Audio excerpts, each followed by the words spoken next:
नमस्कार, मैं समीर सिंह कुशवाहा UPNewsClick.com से। आज हम आए हैं अंबेडकर नगर जिले के भीटी ब्लॉक के बथुआ ग्राम में।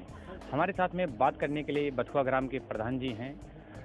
हम इनसे कुछ सवालों के जवाब जानेंगे, जैसे कि लॉकडाउन में जब कोरोना काल आया तो जो भी प्रवासी मजदूर ग्राम सभा में आए थे, क्या उनके लिए राशन कार्ड की व्यवस्था, खाने पीने की क्या व्यवस्था थी, उनको ग्राम सभा के अंदर रोजगार कैसे उपलब्ध हो गया। प्रधान जी हमारे साथ में हैं। प्रधान जी, बहुत बहुत आपका स्वागत है हमारे चैनल में।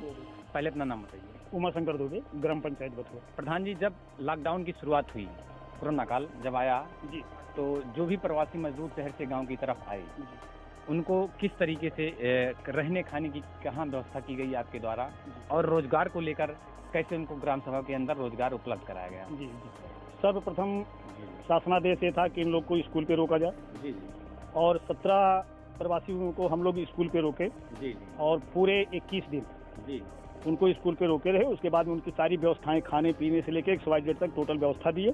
जी उसके बाद उनको ला करके उनके घर पे शिफ्ट किए जी और घर पे शिफ्ट करने के बाद में वही मतलब जो पंपलेट होता है जी इनके घर पे लगवा दिया गया, वो चिपकाया गया। चिपकाया गया। और जो बाद में फिर जब ये काम करने के लायक जो थे जी उनको हम मनरेगा के तहत काम दिए अपनी ग्राम पंचायत में। जो काम करने लायक नहीं थे उनके परिवार को काम दिए, लेकिन हमारे यहाँ कोई वंचित नहीं रहा जो काम न किया। यानी कि कुछ मजदूर ऐसे भी थे जिनका क्या कहते हैं, जॉब कार्ड नहीं बना था। जी सर।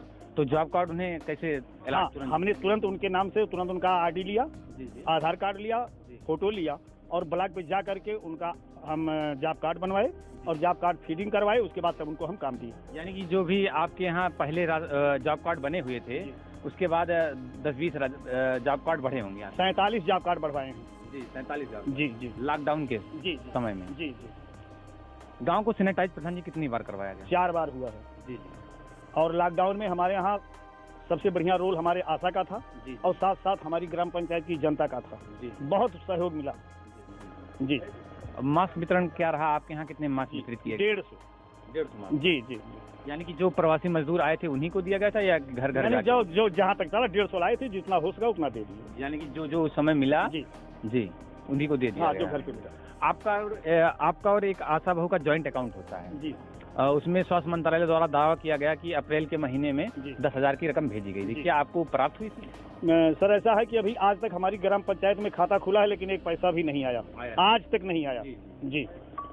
यानी कि जो उस समय क्या कहते हैं, मास्क वितरण हुआ, सैनिटाइजर हुआ, वो आप बस स्वयं वाहन किए हैं। इसका कोई मत किसी की रूप नहीं? कुछ नहीं, कोई मत नहीं। कुछ नहीं। नहीं। राशन कार्ड को लेकर दिक्कतें रहती हैं, यूनिट हमेशा कट जाती है ग्राम सभा में।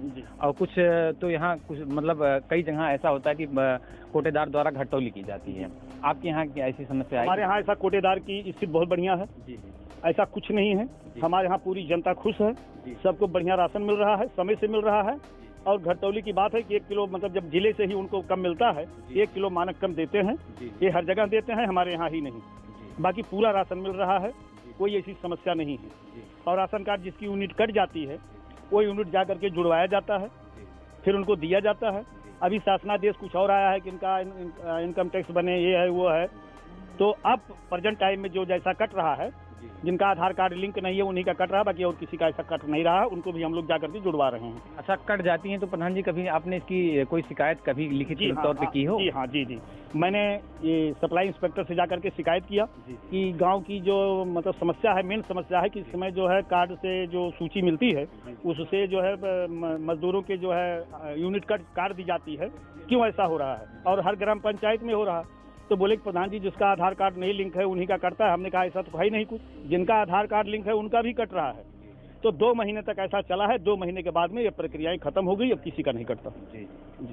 इस पूरे पंचवर्षीय में 5 साल में 5 साल खत्म होने को है, कोई 2 उपलब्धियां जो बहुत ही कारगर ग्राम सभा के लिए रही हूँ, वो 2 उपलब्धियां बताइए। देखिए, सबसे बढ़िया उपलब्धियां ये है कि हमारे यहाँ पंचायत भवन नहीं था, हमारे यहाँ पंचायत भवन आ गया। पंचायत भवन बन भी रहा है, हम आज लिंटर की तैयारी पे हैं। सामुदायिक शौचालय नहीं था, सामुदायिक शौचालय आ गया जो वेल कंप्लीट है। और दूसरा, हमारे हरजन बस्ती में सामुदायिक शौचालय नहीं था, वो भी आ गया। हमारी जनता खुश है, किसी को कहीं से कोई तकलीफ नहीं है।